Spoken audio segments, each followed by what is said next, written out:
Secundaria tercer grado. Matemáticas. Secciones de corte.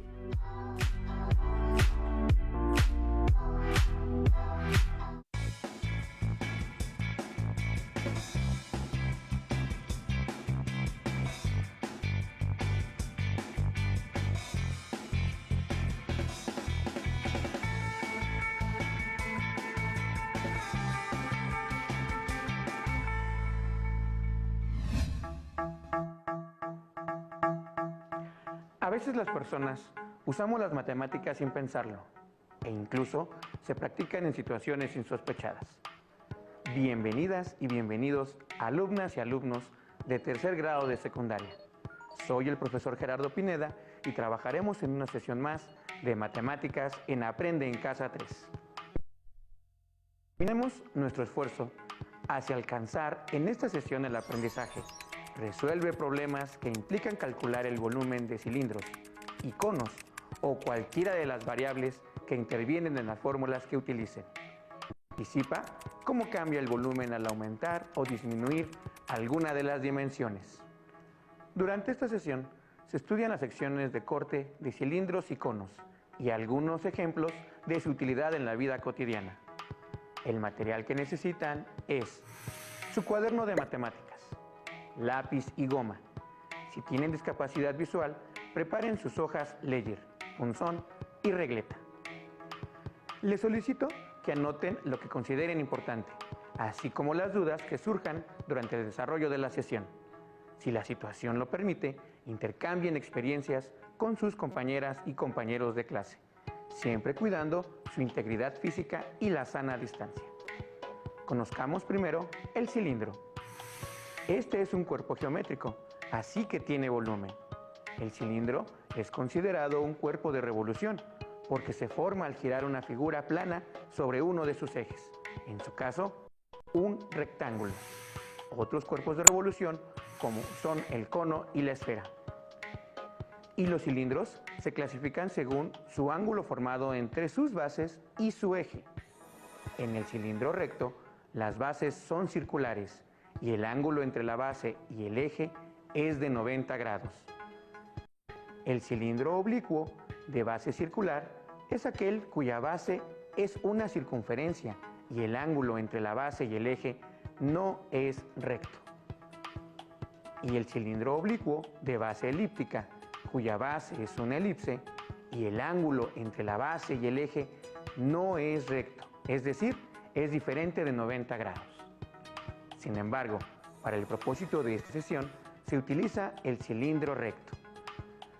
El cilindro se forma por un desplazamiento de un cuadrado o un rectángulo que gira sobre un eje llamado directriz, en este caso, a lo largo de una circunferencia a la que denominamos generatriz. En la animación, se ve como un cuadrado que se encuentra en dos dimensiones se desplaza sobre uno de sus ejes, que como ya mencionamos, se le denomina directriz. ¿La reconocen? Al girar la animación para verse en tres dimensiones, se observa que en la base existe una circunferencia que describe la generatriz. Y si se modifica el tamaño del cuadrado, se cambia la vista a dos dimensiones para que se pueda apreciar este cambio de tamaño del cuadrado al que se le agregan dos unidades y se repite el proceso anterior. Un dato interesante del cilindro es que se usa en distintos objetos: botes de basura, tanques de gas, contenedores de agua, envases de plástico, bocinas USB. Y si se modifican las bases, se encuentra hasta en un lápiz, un bolígrafo, muy útiles en nuestro entorno cotidiano. En la animación del lado derecho están la figura y los puntos de referencia del plano, vistos desde la parte superior del cilindro en dos dimensiones. Esto con la finalidad que se observe con claridad el corte al cuerpo geométrico.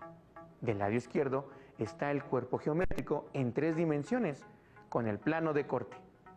Se observa desde diferentes ángulos para que, auxiliados por el movimiento de los puntos de referencia, el plano se pueda colocar en horizontal, vertical o de cualquier forma inclinada. Esto con la finalidad de que se realicen distintos cortes y la sección generada que observa del lado derecho de la pantalla. La primera sección que se realiza al cilindro es la que corresponde con el corte paralelo a las bases.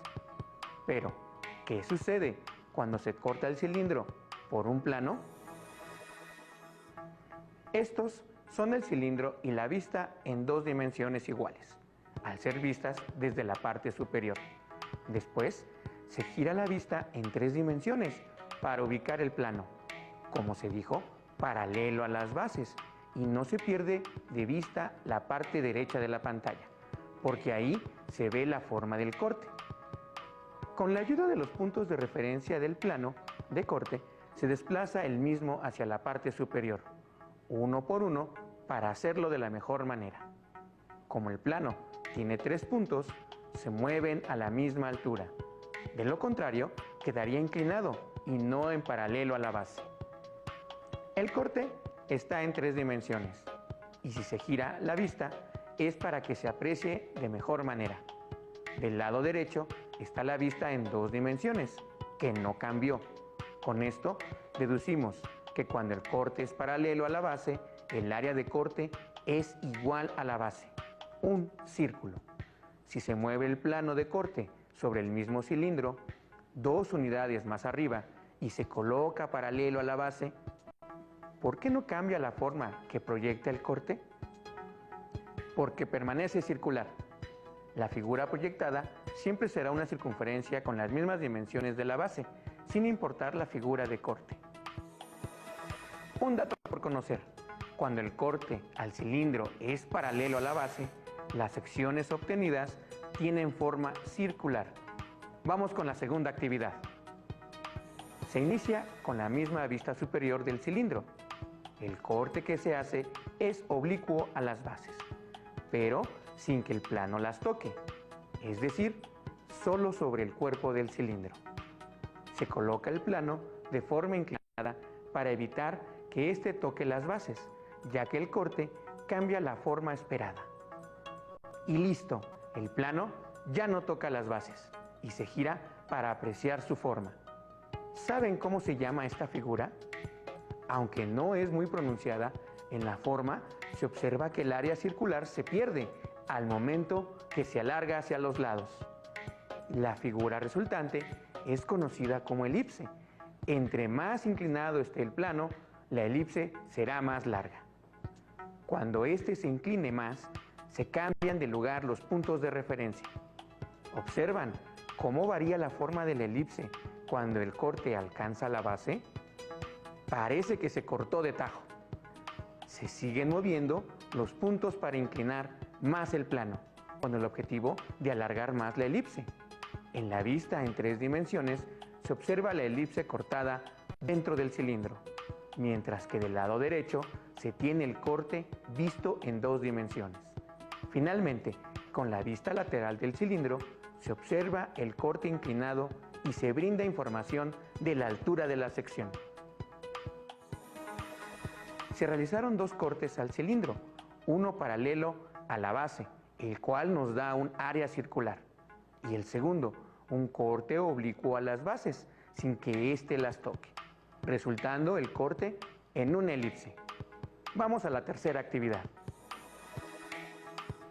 El corte que se realiza es perpendicular a la base, es decir, que el plano de corte y la base forman un ángulo de 90 grados.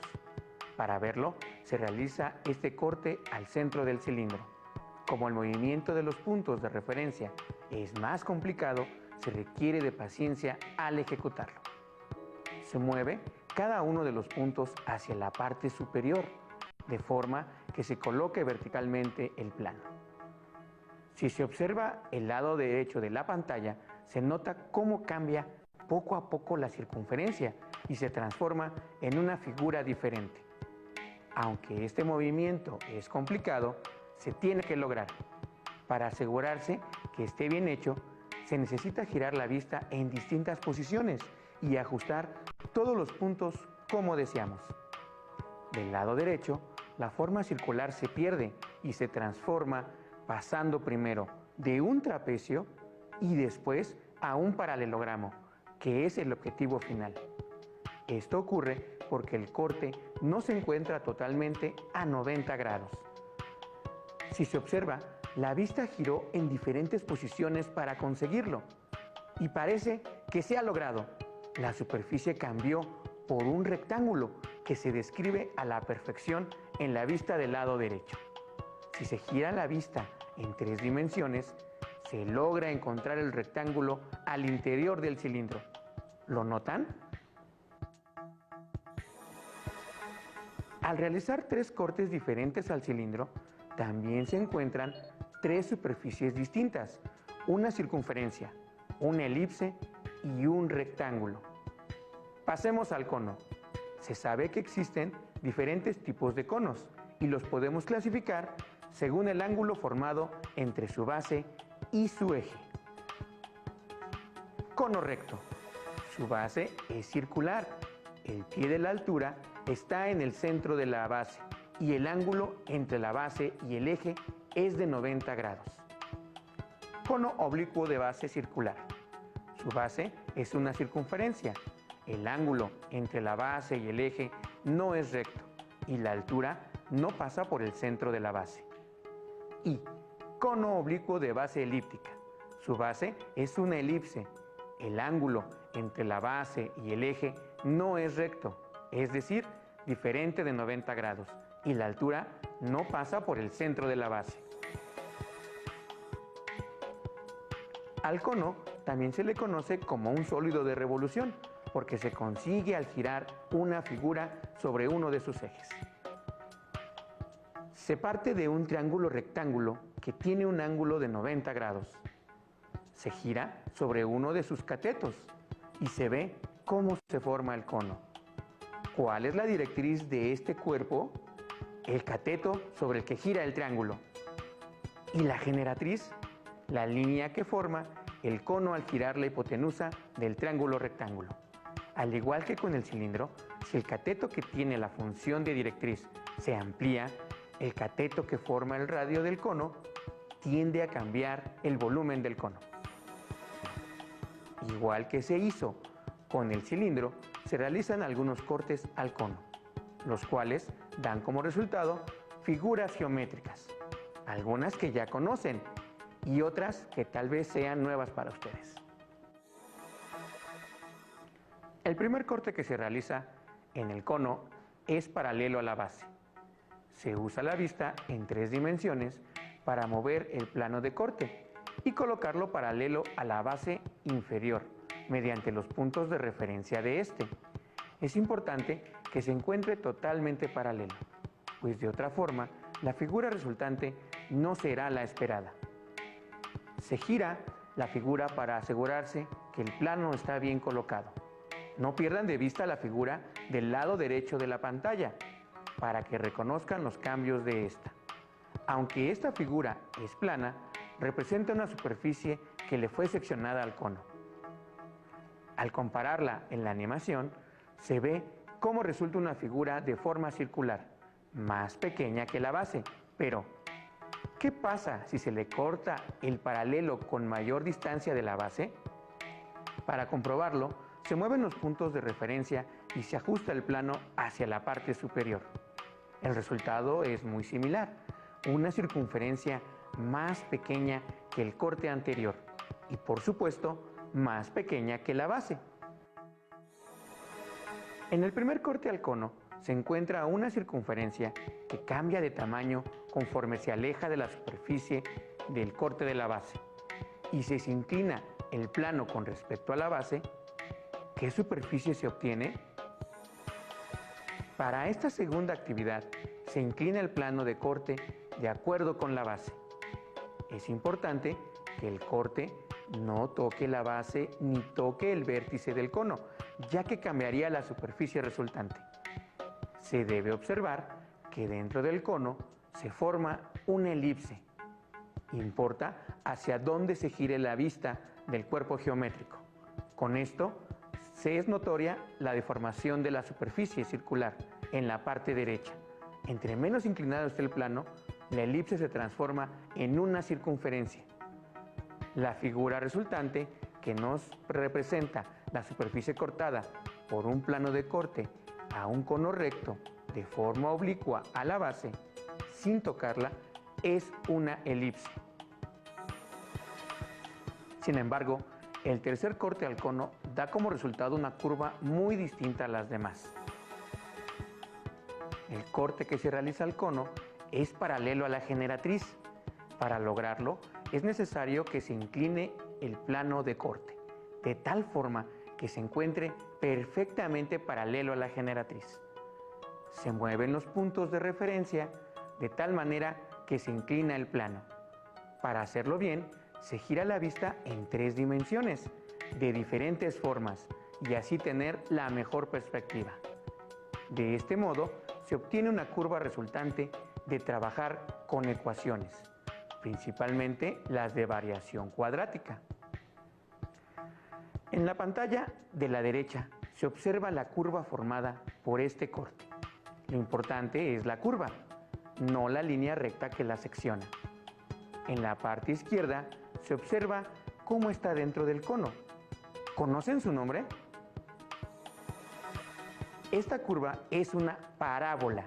Se encuentra en las antenas satelitales, en los faros de los automóviles o en la forma curva que tienen los radiotelescopios que envían y reciben señales entre la Tierra y los satélites.